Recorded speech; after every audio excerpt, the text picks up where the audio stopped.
पापों का वृक्ष फूलता पर फलता नहीं है, भगवान के घर देर है अंधेर नहीं है। लागा चुनरी में दाग छिपाऊं कैसे, घर जाऊं कैसे, लागा चुनरी में दाग छुड़ाऊं कैसे।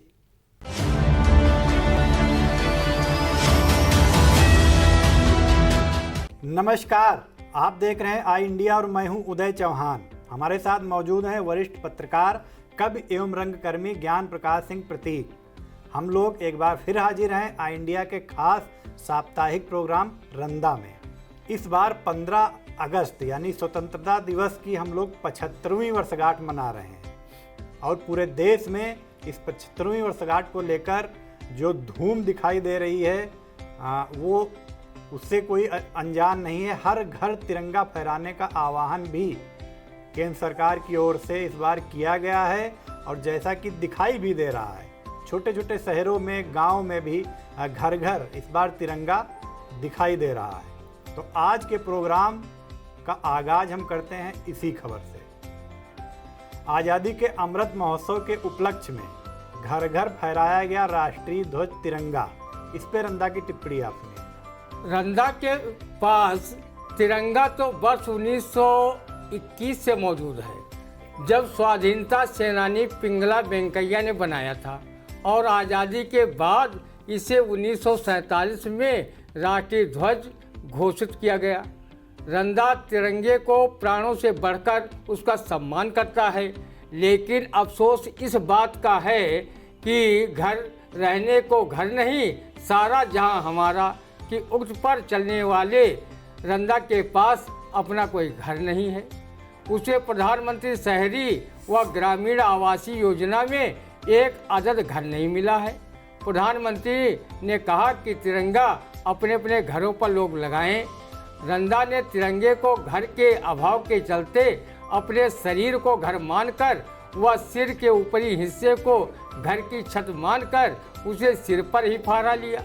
रंदा अगर अपने सिर पर तिरंगा न फहराता तो पीएम मोदी व सीएम योगी भक्त रंदा को तिरंगा न फहराने पर देशद्रोही होने का सर्टिफिकेट बिना कुछ किए धरे बांटने लगते।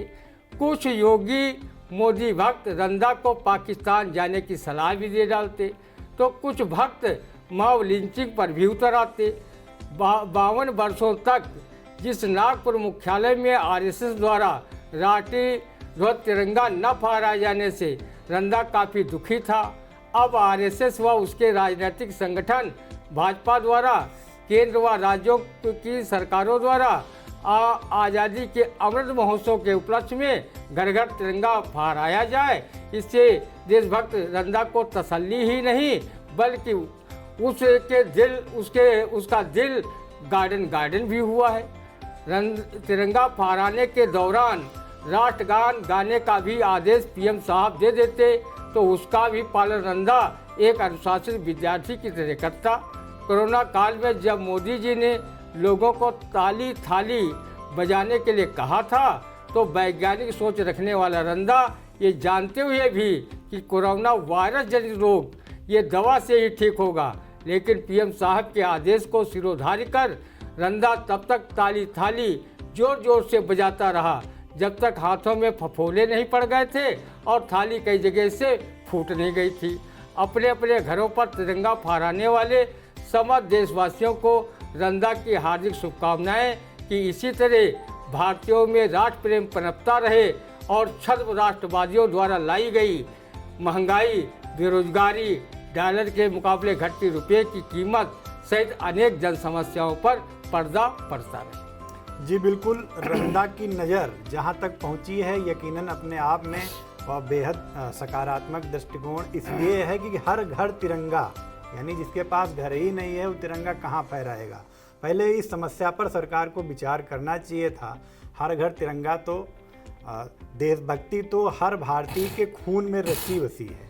तिरंगा फहराना और देशभक्ति आज़ादी का जश्न मनाना हर भारतीय का मौलिक अधिकार भी है, संवैधानिक अधिकार भी है और हर भारतीय करता भी है। सीतापुर की बात करें तो यहाँ गांव में ऐसे कई लोग मिल जाएंगे। इसके अलावा बाढ़ प्रभावित इलाके में अगर देखें आप तो सैकड़ों परिवार बंधे पर गुजर बसर करने को विवश हैं कई सालों से। उनके पास एक अदद घर आज तक नहीं उनको मिल पाया है। उनके लिए भी सरकारें नहीं सोचती हैं। कई सरकारें आई और चली गईं, आश्वासन ही उनको आज तक सिर्फ मिलता रहता है। फिलहाल हम आगे बढ़ते हैं अपने प्रोग्राम में। पिटबुल, मास्टिफ और रॉटविलर के पालने पर लग सकती है रोक, माफ होगी देसी कुत्तों की लाइसेंस फीस। इस पर रंदा की टिप्पणी सुनिए। इस खबर से उन मेम साहिबा लोगों को काफ़ी झटका लगा होगा जो अपने बच्चों को पालना घरों में भेजती हैं या उनके बच्चों को नौकरानियां अपनी गोदी में खिलाती हैं और वो पिटबुल, मास्टिफ और रॉटविलर जैसे बेशकीमती कुत्तों के पिल्लों को गोद में लेकर उन्हें लग्जरी कारों में घुमाती हैं और उनके खाने पर रोज़ हज़ारों रुपए खर्च करती हैं। इस खबर से रंदा के अरमानों पर भी पानी फिर गया। वो भगवान से रोज़ दुआ मांगता था कि जब उसे अगला जन्म देना तो पिटबुल, मास्टिफ या रॉटविलर के पिल्ले के रूप में देना ताकि मेम साहिबा उसे अपने बच्चों से ज़्यादा प्यार दे सके।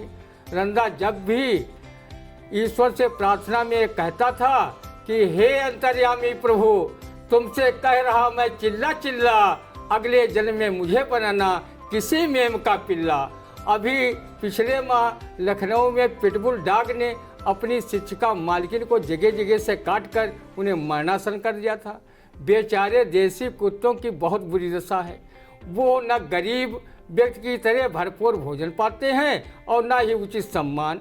वो अपने भोजन की तलाश में घर घर ताका झांकी करते हैं और उन पर नज़र पड़ने पर घर के सदस्य उनका स्वागत खाना देने के बजाय लाठी डंडों से पीट कर करते हैं। तब भी वो जय हो की आवाज़ निकालते हुए भागने पर मजबूर होते हैं। उन्हें कोई न तो एंटी रैबीज इंजेक्शन ही लगवाता है और न बीमार पड़ने पर उनका इलाज करवाता है।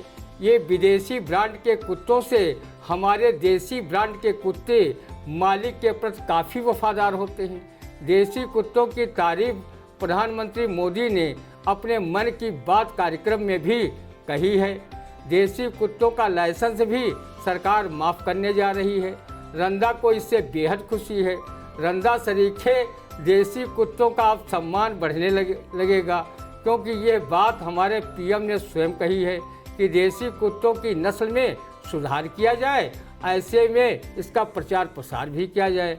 जब देसी कुत्तों की नस्ल सुधारी जाने लगे तो रंदा की नस्ल सुधारना न भूल जाना कि वो जब से पैदा हुआ है तब से वो अपने आप को देसी कुत्ता ही समझता है और देसी कुत्तों की तरह इधर उधर भ्रमण करता है।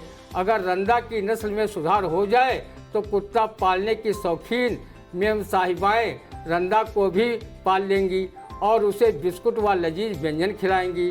पिल्ला के रूप में रंदा को सबसे ज़्यादा सुख तो तब मिलेगा जब मेम साहिबाएँ उसे अपने संतान के स्थान पर खिलाएंगी और बच्चा समझकर उसकी चुम्मा चाटी करेंगी। जी, पाकिस्तान में फिर आई पीएम मोदी के लिए राखी। पीएम की पाकिस्तानी बहन कमर मोहसिन शेख ने राखी व पत्र भेजा। पत्र में कहा कि 2024 में वह फिर पीएम बनेंगे, वह इसके हकदार हैं। कमर मोहसिन को उम्मीद है मोदी उन्हें मिलने के लिए दिल्ली बुलाएंगे। इस पर रंदा की टिप्पणी सुनिए। पीएम मोदी जैसे भाई को पाकर बहन कमर मोहसिन शेख गदगद हैं। उन्होंने पीएम के लिए अपने हाथ से बनाई गई राखी भेजी है। इस खबर को पढ़कर रंदा को राखी की लाज नामक कहानी याद आ गई जिसमें चित्तौड़ की महारानी करमोती ने बादशाह हुमायूं को राखी भेजी थी और चित्तौड़ पर चढ़ाई करने वाले आक्रांता को मुंहतोड़ जवाब देने का अनुरोध किया था, जिसे स्वीकार कर हुमायूं ने दुश्मनों पर विजय प्राप्त कर रानी करमती के राखी की लाज रखी थी। यही हाल दुश्मन पड़ोसी देश पाकिस्तान की बहन कमर मोहसिन शेख का है। राखी के साथ पत्र भेजा है जिसमें कहा है कि प्रधानमंत्री मोदी 2024 में फिर से पीएम बने, इसके वो हकदार हैं। उन्होंने उन्हें दिल्ली बुलाने का अनुरोध भी किया है। रंदा को नहीं लगता कि पीएम साहब अपनी इस बहन को दिल्ली बुलाएंगे। जब उन्होंने शतायु के करीब पहुंच चुकी अपनी बूढ़ी माँ हीराबेन मोदी और 7 फेरे संग में लेने वाली धर्मपत्नी जसोदाबेन को कभी दिल्ली नहीं बुलाया, तो इस पाकिस्तानी बहन कमर मोहसिन शेख को क्या बुलाएंगे। अगर उनके आने से लगेगा कि वोट बैंक बढ़ जाएगा तो वो अपनी इस पाकिस्तानी बहन को दिल्ली बुला भी सकते हैं। रंदा को अब पता चला कि पीएम मोदी जी आखिर विगत वर्षों में बिना प्रोटोकॉल के पाकिस्तान क्यों गए थे। शायद उन्हें इस बहन की याद आ गई हो कि वो पाकिस्तान में रहती है। विपक्षी बेवजह हमारे जनप्रिय प्रधानमंत्री पर आरोप लगा रहे थे कि वो बिना बुलाए व बिना प्रोटोकॉल के नवाज शरीफ के घर बिरयानी खाने गए थे। रंदा विपक्षियों के उक्त आरोप को अब सिरे से खारिज करता है। भाई और बहन के शाश्वत प्रेम की डोर बहुत मजबूत होती है, जिसे जल्दी तोड़ा नहीं जा सकता। जी बिल्कुल। भाजपा को झटका, नीतीश ने फिर बदला पाला, बिहार में लौटी चचा भतीजा की सरकार। इस पे रंदा की टिप्पणी सुनिए। आखिर पलटू राम की संज्ञा से नवाजे जाने वाले बिहार के सीएम नीतीश कुमार ने चाचा भतीजा वाली सियासी फिल्म बनाकर भाजपा समर्थित अपनी ही सरकार को पलट दिया। नीतीश कुमार और उनका प्रिय भतीजा लालू पुत्र तेजस्वी ने कांग्रेस के साथ मिलकर ऐसी खिचड़ी पकाई कि उनके दांव से भाजपा बिहार में चारों खाने चित्त हो गई। भाजपा ने महाराष्ट्र में महाआघाड़ी सरकार को गिराकर विपक्षी दलों के मनोबल को चकनाचूर कर दिया था। अब विपक्षी कहते घूम रहे हैं, जो काहों को गड्ढा खोदा हुआ वाके लिए कुआं तैयार। वो कहते हैं कि महाराष्ट्र में भाजपा सरकार गिराने का हिसाब किताब विपक्ष ने बिहार में भाजपा को सत्ता से अलग करके चुकता कर लिया है। बिहार में सत्ता परिवर्तन से मरघिल्ले आलसी विपक्ष में एकाएक ऊर्जा का संचार हो गया है। जो दल उत्तर प्रदेश, उत्तराखंड, पंजाब, गोवा व मणिपुर में बुरी तरह चुनाव हारकर मुंह छिपाकर घूम रहे थे, वो दल 2024 के लोकसभा चुनाव में भाजपा से दो हाथ करने की बात करने लगे हैं। कभी नीतीश कुमार, तेजस्वी यादव एक दूसरे पर आरोप लगाकर कोसने का मौका भी हाथ से नहीं जाने देते थे। अब वो दोनों गलबहियाँ कर फिल्म चाचा भतीजा का ये नगमा गा रहे हैं। हाँ भाई चाचा का भतीजा, बुरे काम का बुरा नतीजा। रंदा मानता है कि राजनीति संभावनाओं का ऐसा खेल है जिसमें संख्या बल का तो महत्व होता ही है। राजनीति में कोई अस्थायी शत्रु या मित्र नहीं होता। बिहार की वर्तमान राजनीतिक घटनाक्रम से इसे समझा जा सकता है। तीसरी बेटी पैदा हुई तो बाप ने नदी में फेंका। सीतापुर के हरगांव थाना क्षेत्र के जड़ौना गांव की घटना है। सराय नदी में लापता बच्ची का फिलहाल सुराग नहीं मिल सका है। इस पर रंदा की टिप्पणी सुनिए। बाप का ये महापाप क्षमा योग्य नहीं है। अगर वो बच्ची को पाल नहीं सकता था तो उसे बच्चा पैदा करने का अधिकार किसने दे दिया। अगर तुम्हें बच्ची नहीं चाहिए थी तो तुम उसे किसी जरूरतमंद निसंतान दंपत्ति को गोद के रूप में वैधानिक तरीके से दे देते। वो उसका पालन पोषण करते, शिक्षा दिलाकर किसी अच्छे युवक से शादी करते, उसका घर संसार सुखमय होता। रंदा की नज़र में तुम महापापी, सामाजिक कलंकी व कानूनन अपराधी हो। ऐसे व्यक्ति कोई बाप का दर्जा दे तो वो भी पाप का भागी कहलाएगा। आज के युग में देश और समाज के नवनिर्माण में अपनी अहम भूमिका बच्चियां निभा रही हैं। जब बच्चों को गर्भ में मारने की कोशिश करेंगे या जन्म लेने के बाद उनके प्राण लिए जाएंगे तो फिर ऐसे लोग रिश्ते कहाँ से लाएंगे।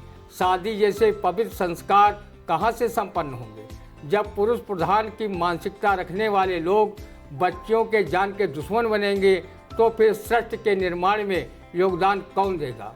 बच्चियों की हत्या करने से पूर्व पुत्री हंता माता पिता को सोचना चाहिए कि अगर मेरी माँ न होती तो मेरा भी जन्म इस धरती पर न हुआ होता।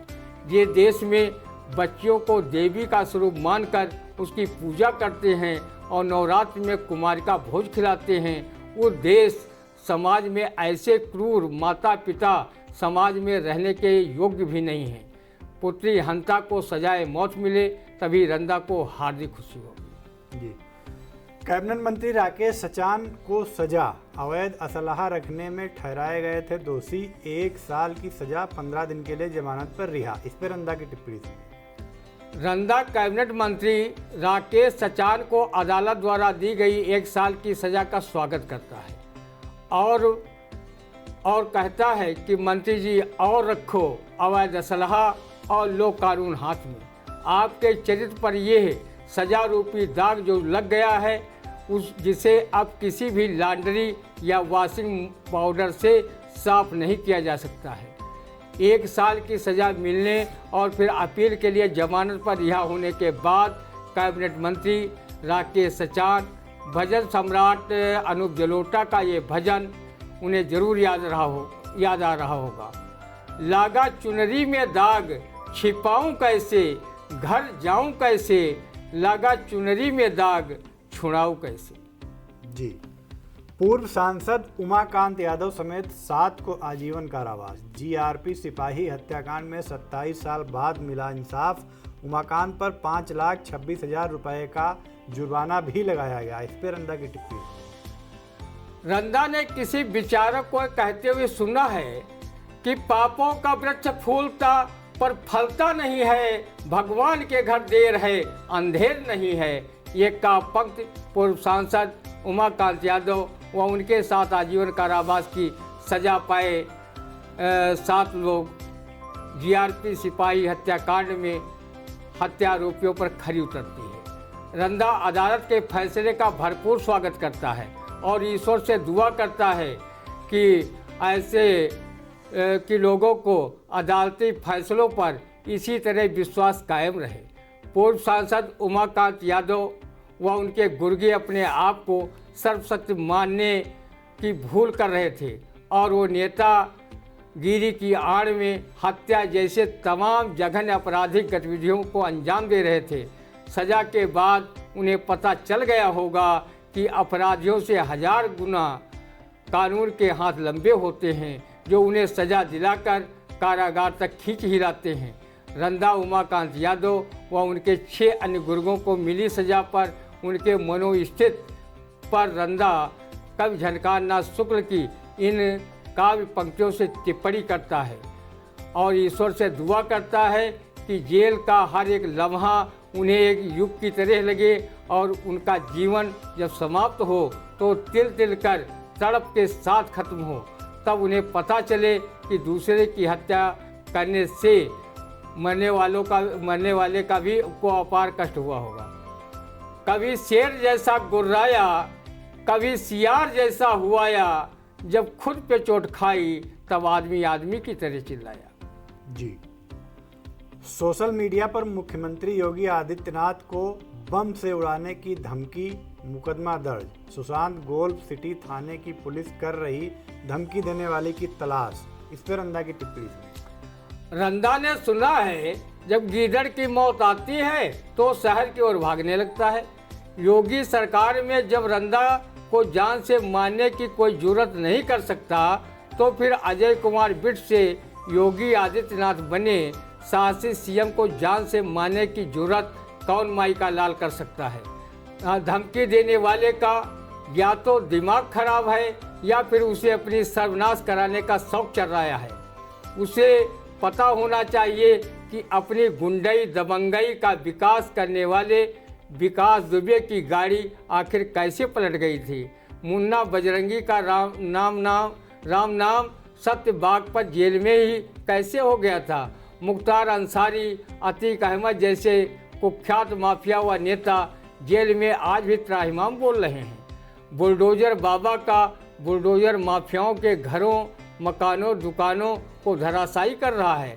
मोहम्मद आजम खां, सहजुल इस्लाम, एमटी हसन जैसे सपा नेता जब जेल यात्रा के दौरान योगी बाबा के नाम की माला जपने पर मजबूर हुए तो बाबा योगी को जान से मारने की धमकी देने वालों की क्या औकात होगी।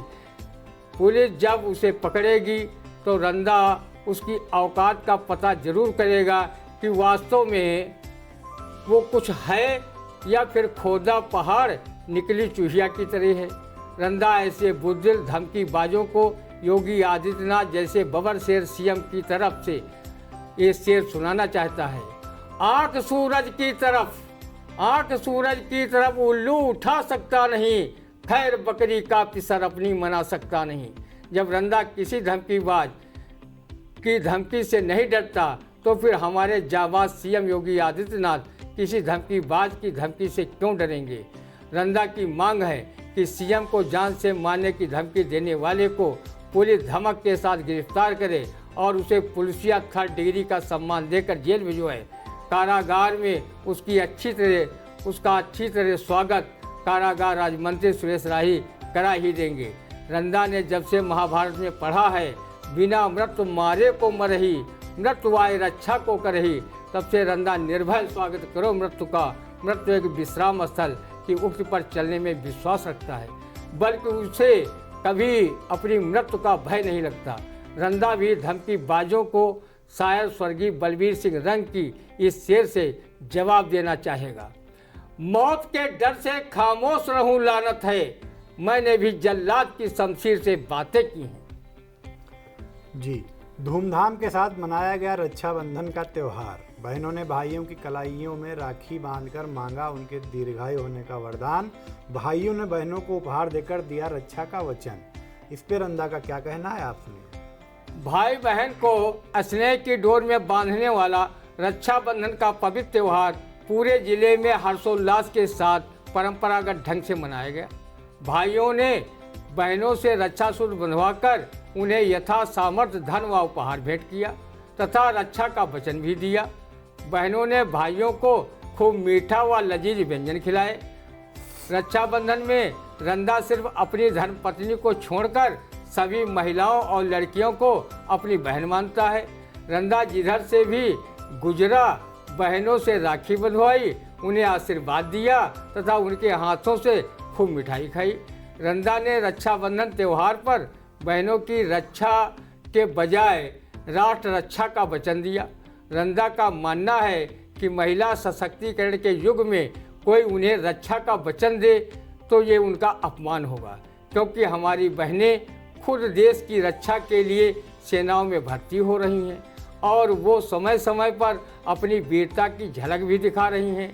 रंदा उन्हें आशीर्वाद देता है कि वो अपदीपो भवः महात्मा गौतम बुद्ध के इस अमृत वाक्य उनके लिए हमेशा संबल बने।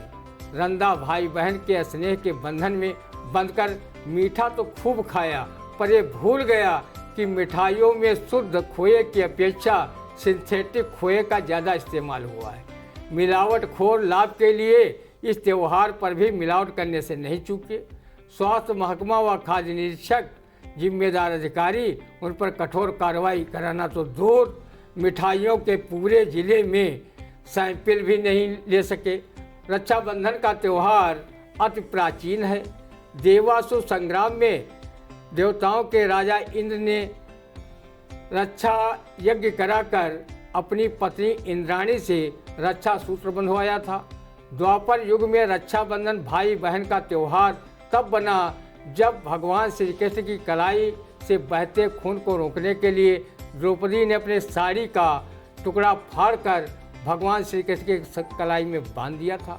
मुगल कालीन समय में सम्राट हुमायूं को चित्तौड़ की रानी करमती ने राखी भेजी थी, जिसकी हुमायूं ने सम्मान के साथ लाज रखी थी। रक्षाबंधन का गौरवमयी इतिहास है, इसकी प्रासंगिकता युगों युगों तक बनी रहे, यही रंदा दुआ करता है। जी, ढोल नगाड़ों की मातमी धुन के साथ गमगीन माहौल में सुपुर्दे खाक किए गए ताजिए युवा और बुजुर्गों ने किया छुरी और तलवार का मातम। इस पर रंदा की टिप्पणी। हजरत इमाम साहब की शहादत को याद कर 10वीं मुहर्रम के मौके पर पूरे जिले में ताजिए ढोल नगाड़ों की मातमी धुन पर निकाले गए। इसमें नोहे पढ़े गए। बहुत से युवाओं और बुजुर्गों ने 56 छुरी व तलवार से अपने शरीर को लहूलुहान कर मातम मनाया। देर शाम ताजिए सिपुर्दे खाक किए गए। गंगा जमुनी संस्कृत का प्रबल पक्षधर रंदा भी आनंद नगर निवासी और प्रसिद्ध चिकित्सक डॉक्टर यसम रियासत व डॉक्टर अमानत अली व मोहल्ले के उनके परिवारी जनों के साथ ताजिए के जुलूस में शामिल होकर जहां हजरत इमाम हुसैन की शहादत को याद कर रंजो गम का इजहार किया, वहीं अपने सीने पर मातम मनाने के लिए हाथ से इतने ज़ोर ज़ोर से पीटा कि उसके बाएं तरफ का सीना को सूजकर ऊपर उठ गया। रात में उसने आयोडेक्स मला, तब जाकर कहीं राहत मिली, लेकिन हजरत इमाम हुसैन की शहादत के गम के आगे ये कुछ भी नहीं था। गम करते करते अगर रंदा का दम भी निकल जाता तो वो उफ तक नहीं करता। जब अगले साल ताजिए निकाले जाते तो अजादार लोग हजरत इमाम हुसैन के ताजिए के साथ एक दो लोग रंदा को भी याद कर अपने सीने में गमगीन होकर हाथ फेर लेते। रंदा अनेकता में एकता के लिए वो हर धर्म के लोगों के सुख दुख में शामिल होता है, हर त्योहारों पर शामिल होता है, क्योंकि ये हमारे देश की विरासती परंपरा है। बिल्कुल, हिंदुस्तान यही परंपरा बनाती है, गंगा जमुनी तहजीब। फिलहाल हमारा आज का प्रोग्राम ये था। हम अगले सप्ताह फिर इसी समय इसी प्रोग्राम में आपसे मिलेंगे, रूबरू होंगे। तब तक के लिए हमें दीजिए इजाज़त। नमस्कार।